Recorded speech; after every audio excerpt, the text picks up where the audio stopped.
Hey guys, Max here. I hope you guys are doing well. Today I wanted to do a different kind of video and explain a video today explaining crypto tokenomics.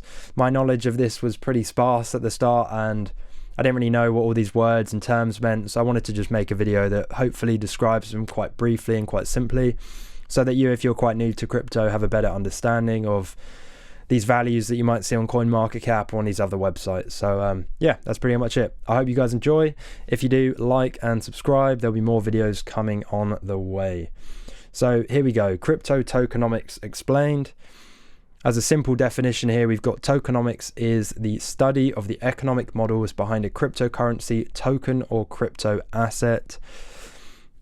What we'll cover in this video is token minting and burning.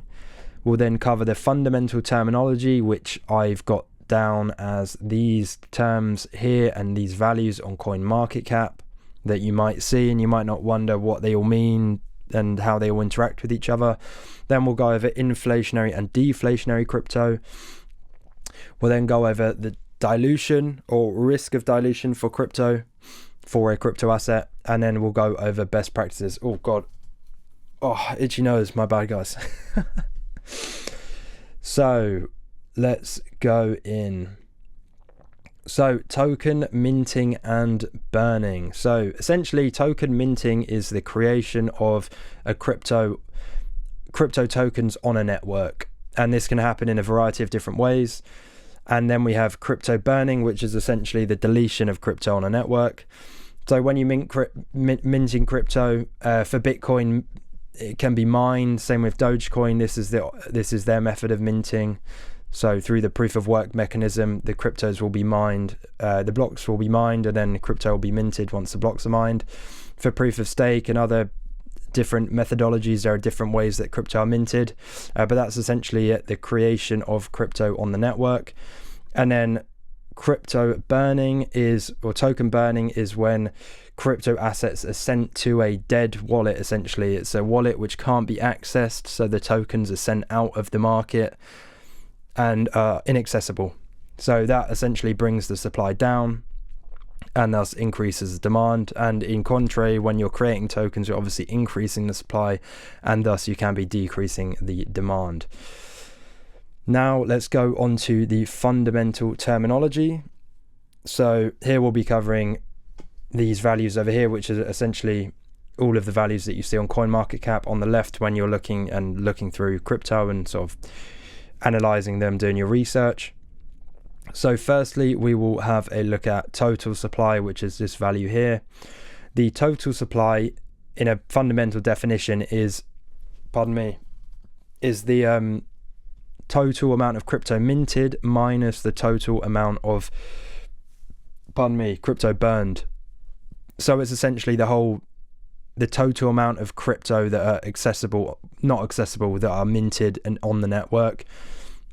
Now, the total supply is different from the circulating supply because there might be some crypto on the network which are currently locked off.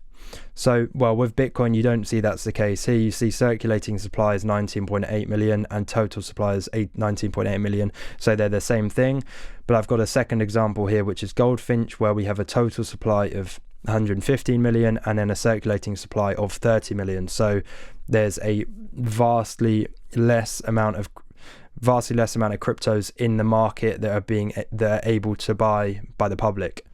Now, what's happening with this 80 million that are locked away is that most of them might be held by the company. They might be in an escrow. They might be locked away.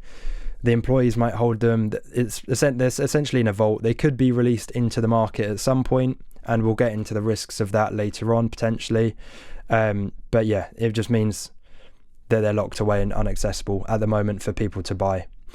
So then we've got the max supply, which is the top limit of the crypto on the network that could ever be created. So for Bitcoin, we have the total amount that can be mined as 21 million. After that, total supply will equal max supply and it will be fully diluted. So that is the top cap. Now, not all cryptos have a max supply, and we'll talk about that in the next section.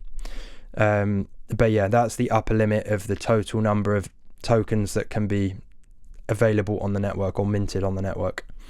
So here we've got next is the FDV, is the fully diluted value or fully diluted market cap, it will be, which is once all tokens are minted. So once total supply equals max supply, that is the, so if you multiply that number by the value of the token, you'll get the fully diluted value, which is essentially the fully diluted market cap. So the current, for market cap, we've got the market cap is the current circulating supply times by, the total supply times by the value of the asset, and then the fully diluted is the max supply times by the asset value. And then the volume, lastly, we have the volume here, which is the total value traded in the past 24 hours. I mean, this volume 24 hours. And then we also have this on here, which is volume to market cap ratio, which is just a division. Right, next up we have inflationary and deflationary. As I said in the previous section, not all cryptos have a max supply. Well, it's not that they don't have a max supply, it's that they have an infinite max supply, as in there's no cap. And here we can see two examples, one of an inflationary crypto, which is Ethereum, and one of a deflationary crypto, which is Bitcoin. Now I believe most cryptos are deflationary. Well, meme coins are pretty much all deflationary, essentially. And yeah, so what's the difference between these two? And it is that the max supply on Ethereum is unlimited. It's got no cap, whereas for Bitcoin it does have a cap. So essentially what this means is that unlimited amount of Ethereum tokens can be minted. Thus, supply has no cap. Supply can increase and increase. Thus, demand can decrease and decrease. So you might see crypto people talking about cryptos being inflationary as a bad thing, and this is because it can reduce the demand and reduce the value of the asset. When a crypto is deflationary, it has a capped max supply that basically stresses that the demand will purely just go up. Obviously it can go down for other reasons, but in terms of the tokenomics, the demand will be pushed upwards only. There will be no fluctuation in the supply. But that's usually when the supply is fully diluted. So the best scenario is when total supply equals max supply, then the demand is in the best suited case to just rise up and increase the value as much as possible. Hence deflationary is always a better one to look out for. We have the risk of dilution, which is essentially when a bunch of the locked up supply gets released into the market and thus decreases the value of the asset. Now I've got one to look out. I've referenced Goldfinch a bunch in this video. I'm actually quite invested into Goldfinch. I think it's a great crypto, and I'm just very bullish on what they do. They're a big DeFi platform. But just to use as an example, the total supply here is much greater than the circulating supply, and this can be a risk because if they suddenly release 29 million more GFI into the market, then that would vastly reduce the demand, as the supply has increased massively, and thus bringing the value of the coin down. So this is something that you do want to watch out for, and usually this is only the case with utility coins, because a lot of the time they're held by the company. They're in like an escrow or a vault, or they're held in wallets that are, they've got tons of tokens in wallets which are not currently out to the public yet. So this is one thing which can happen. You can get dumped on if a lot of the tokens are released into the market. Again, reducing the value of the asset. So that is one thing to look out for, which is dilution. Right, so lastly we have best practices. So I've got here just a few things to check out for, one of which is market cap. So market cap is important to check out.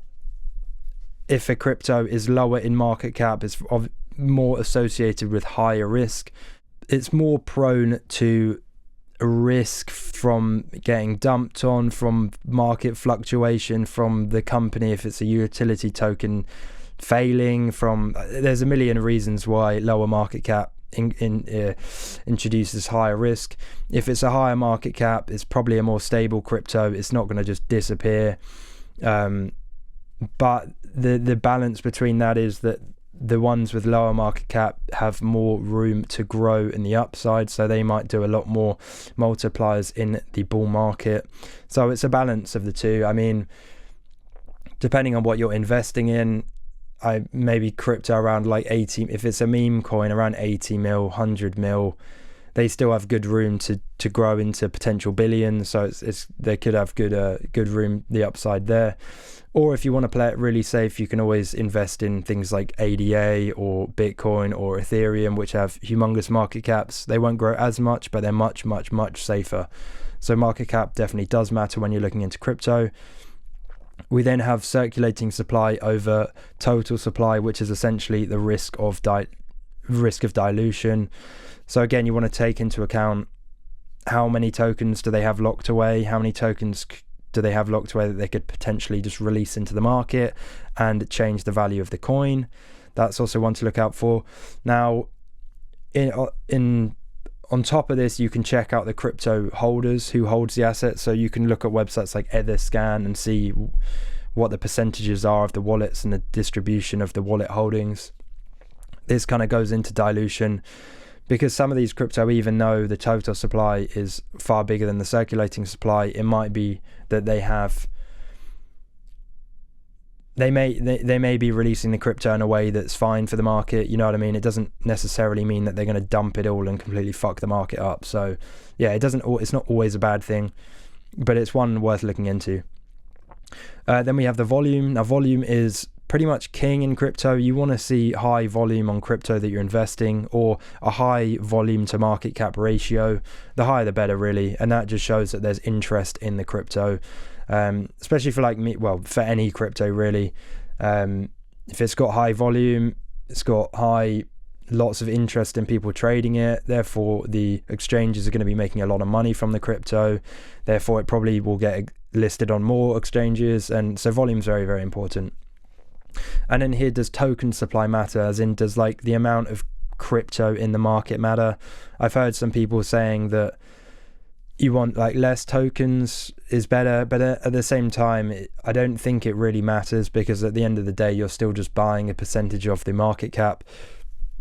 If there were imagine there were 63 million crypto in Bitcoin instead of 21 million, and then three times the amount got mined every time Bitcoin got mined, it wouldn't really change anything, because maybe the Bitcoin price might be a third of what it is, but then you'll be buying 3 times the amount, so nothing actually changes. You're still buying the same amount in terms of market cap.